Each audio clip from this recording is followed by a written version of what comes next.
दोस्तों, इस वीडियो में हम बात करेंगे एनवीसीसी इंडिया के बारे में। तो ये स्टॉक सिर्फ इंफ्रास्ट्रक्चर नहीं बना रहा, इसकी जो ऑर्डर बुक है वो 1.28 लाख करोड़ से ऊपर का है और ये जाइंट प्ले बनता जा रहा है। एनवीसीसी आपका अगला पोर्टफोलियो पिक हो सकता है, तो एनालाइज करते हैं इसको इस वीडियो में। 109 के प्राइस पे ट्रेड करा है, 2.58% का डाउन मूव मिला था। मार्केट कैप 30,000 करोड़ के आसपास है। स्टॉक 200 डीएमए के ऊपर अटका हुआ है, बट 50 डीएमए से नीचे है, राइट। तो अभी के लिए देखें तो एनवीसीसी जो है, जिसको नेशनल बिल्डिंग्स कंस्ट्रक्शन कॉरपोरेशन के नाम से जानते हैं, फुल फॉर्म इसकी ये है, ये गवर्नमेंट का Navratna PSU infrastructure and construction firm है, जिसमें मेन रूप से जो चीज़ें मैनेज की जाती हैं, प्रोजेक्ट मैनेजमेंट कंसल्टेंसी है, देन इंजीनियरिंग एंड कंस्ट्रक्शन है, then real estate and redevelopment है। और ये government projects plus redevelopment play है, जिसमें infrastructure, housing and PMC contracts की डिमांड वाला स्पेस है। तो यहाँ पे थोड़े से बात करें इसकी कि प्राइस फंडामेंटल की बात करें थोड़ा सा, तो पीई मॉडरेट है, बट ये अपने हिस्टोरिकल रेंज के पास है। थोड़ा सा इसको देख लेते हैं, तो मीडियन के पास है। बीटा हाई है, तो वॉलेटिलिटी है इसमें। दूसरा, यहाँ पे बहुत इसकी हिस्ट्री बताती है कि बहुत अच्छे रिटर्न इसने दिए हैं। यहाँ पे भी हम देख सकते हैं, तो ये कहाँ 18 रुपये से सीधा कहाँ गया था, 74 रुपीज़ के आसपास गया था। तो यहाँ पे जो इनके मेन पॉजिटिव पॉइंट है इस स्टॉक के, एक बार देख लेते हैं इसकी रिजल्ट की कोई न्यूज़ तो नहीं है। तो रिजल्ट की अभी कोई न्यूज़ नहीं है इसकी। मेजर जो पॉइंट हैं इसके वो है कि इसका ऑर्डर बुक बहुत बड़ा है, जो कि रेवेन्यू में ऑफ कोर्स दिखेगा हमें। दूसरा, स्ट्रॉन्ग प्रॉफिट ग्रोथ ट्रेंड देखने को मिला है। Debt free with healthy cash flow, बहुत अच्छा कैश रिजर्व है इसके पास, एंड डेट फ्री कंपनी है। गवर्नमेंट की पार्टनरशिप है, इसके एमओयूज आए दिन आते रहते हैं, एंड डिविडेंड भी ये अच्छा खासा देता है। तो डिविडेंड यील्ड देख लेते हैं, 0.61% का है। तो ऐसा नहीं है कि बहुत ज़्यादा हाई है इसका डिविडेंड यील्ड, बट हाँ, ये ज़रूर चीज़ है कि ये अपना प्रॉफिट जो है अपने स्टेक होल्डर्स में शेयर करना में विश्वास रखता है। एंड अगर आपको पता होगा तो डिविडेंड देना कंपनी की चॉइस होती है, कोई मजबूरी नहीं होती है। अब यहाँ पे रिस्क हैं कुछ जिनको आपको ध्यान में रखना चाहिए। एक तो एग्जीक्यूशन रिस्क है। ऑर्डर बुक बड़ा है, बट टाइम लग रहा है उसके अप्रूवल के लिए और एग्जीक्यूशन स्लो होता जा रहा है। दूसरा, यहाँ पे वर्किंग कैपिटल काफ़ी हैवी है, एसेट ब्लॉक हाई है, return on free cash flow का प्रेशर है। दूसरा, यहाँ पे रेगुलेटरी और प्रोजेक्ट रिस्क हैं।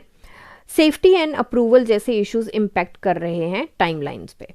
तो यहाँ पे बेसिकली इन ऑल देखा जाए तो एग्जीक्यूशन जो है हमारा थोड़ा सा हैम्पर होता है, क्योंकि ऑर्डर बुक भी बहुत बड़ी है, तो उसके साथ टाइमली डिलीवरी नहीं हो पाती, तो वो बट उस चीज़ को ये मैनेज करके चल रहा है, एंड फिर भी अपना बहुत अच्छा नाम इसने इंडस्ट्री में कमाया है, एंड काफ़ी बड़ी और अच्छी कंपनी भी है। अब चलते हैं इसके चार्ट पे अगर देखा जाए, जो हमने लास्ट वीडियो बनाई थी तो हमने बात करी थी, अगर मार्केट सेंटिमेंट सही होते हैं तो ये स्टॉक यहाँ से भाग सकता है ऊपर की तरफ, जो कि नहीं हुआ। तो हम इसको रिवाइज करेंगे, दैट्स द मेन रीजन कि मैं इस वीडियो को दोबारा बना रही हूँ। तो यहाँ पे क्या हुआ कि मार्केट सेंटिमेंट थोड़े से वीक थे इन दिनों, और लास्ट वीक में मेजरली, और ये स्टॉक नीचे गिरता गया। अभी बिल्कुल चैनल के एज पे है, बट चैनल के एज पे होने के साथ साथ यहाँ पे ये बिल्कुल अपनी सपोर्ट 1 के नीचे भी है। अब रिवर्सल यहाँ से मिलने के बहुत चांसेस है। आरएसआई 37.39 पे है, तो आरएसआई भी उस जोन में है कि जहाँ से रिवर्सल इसके मिलने के चांसेस। दूसरा, ये सपोर्ट को अगर देखा जाए, एनालाइज करें, तो ये काफ़ी हैवी सपोर्ट है, तो यहाँ से रिवर्सल अगेन मिल जाता है।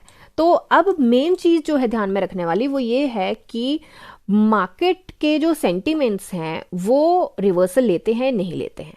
अगर कोई ऐसी ड्रास्टिक न्यूज़ आ जाती है जो कि डायरेक्टली स्टॉक मार्केट को हिट करती है, या फिर यहाँ पे कुछ ऐसा हो जाता है कि पर्टिकुलर इस स्टॉक को या इस सेक्टर को हिट करती है, तो मुझे लगता है कि फिर ये स्टॉक नीचे जा सकता है। और अगर वैसा होता है तो इसके हम थोड़े से देखते हैं कि कहाँ तक जा सकता है नीचे।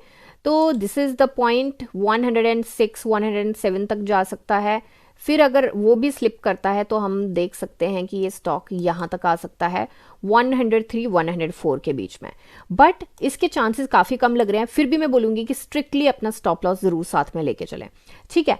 अब यहाँ पे बात करते हैं कि शॉर्ट टर्म और लॉन्ग टर्म में क्या किया जा सकता है। शॉर्ट टर्म में ट्रेडिंग अपॉर्चुनिटी मेरे को डेफिनेटली दिखती है। अगर मार्केट सेंटिमेंट कंडीशनल है तो मार्केट सेंटिमेंट ठीक हो जाते हैं तो मुझे यहाँ पे ट्रेडिंग अपॉर्चुनिटी बिल्कुल दिखती है शॉर्ट टर्म में। बट हाँ, ये जो भी न्यूज़ है एंड ऑर्डर इनफ्लो अगर कुछ आ जाता है तब तो बहुत ही अच्छा पुश मिल सकता है। मीडियम टर्म के लिए अगर यहाँ पे मुझे लगता है कि बिल्कुल एनालाइज किए बिना और न्यूज़ को, क्योंकि जियो पॉलिटिकल इश्यूज एंड बाकी सारी चीज़ें बहुत चल रही है, तो आए दिन कुछ ना कुछ ऐसी न्यूज़ आ रही है जो मार्केट को हिट कर रही है, तो उस सारी चीज़ों को रिव्यू करके ध्यान में रख के अपने स्टॉप लॉस और अपने टारगेट और ट्रेलिंग स्टॉप लॉस जरूर अपना लेके चलें। तो अगर आप चाहते हैं कि मैं ट्रेलिंग स्टॉप लॉस पे वीडियो बनाऊं तो आप मुझे कमेंट सेक्शन में बता सकते हैं।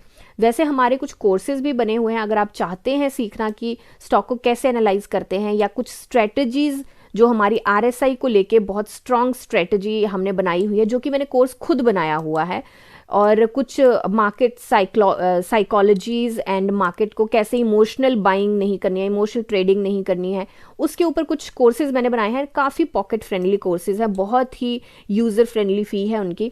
तो अगर आप चाहते हैं सीखना वो, तो आप मुझे कमेंट सेक्शन में बोल सकते हैं कि yes you want to go for the course, या आप सीखना चाहते हैं तो मैं आपको लिंक दे दूंगी उसका। एंड यहाँ पे लॉन्ग टर्म की अगर बात करें तो मुझे लगता है कि अगर डिप पे ये मिल रहा है बहुत अच्छी बात है।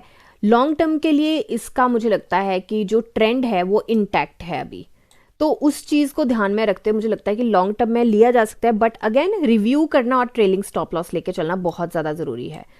तो अभी के लिए अगर फाइनली इसको सम अप करें तो एनवीसीसी एक infrastructure growth plus PSU confidence का ब्लेंड है। एंड अगर देखा जाए तो एग्जीक्यूशन में टाइमली रेवेन्यू रियलाइजेशन की ट्रिगर है। Aggressive investor long term growth play देख सकते हैं, लेकिन रिस्क थोड़ा रिवाइज करके अपना सारा कुछ लेके चले। रिस्क एपेटाइट अगर बहुत अच्छा है आपका तो आप लॉन्ग टर्म के लिए अभी इस पॉइंट पे बाई कर सकते हैं, अदरवाइज आप ट्रेंचेस में बाई कर सकते हैं, जैसे SIP टाइप के थोड़ा थोड़ा लेके चलें और अपना ट्रेलिंग स्टॉप लॉस जरूर लगा के चलें। अगर आपको लगता है कि ये अगला मल्टी बैगर हो सकता है, कमेंट में येस और नो जरूर लिखें। तो ये मेरी एनालिसिस है, कोई बाई सेल होल्ड की रिकमेंडेशन है। मिलते हैं नेक्स्ट वीडियो में, तब तक के लिए शुक्रिया एंड हैप्पी इन्वेस्टिंग।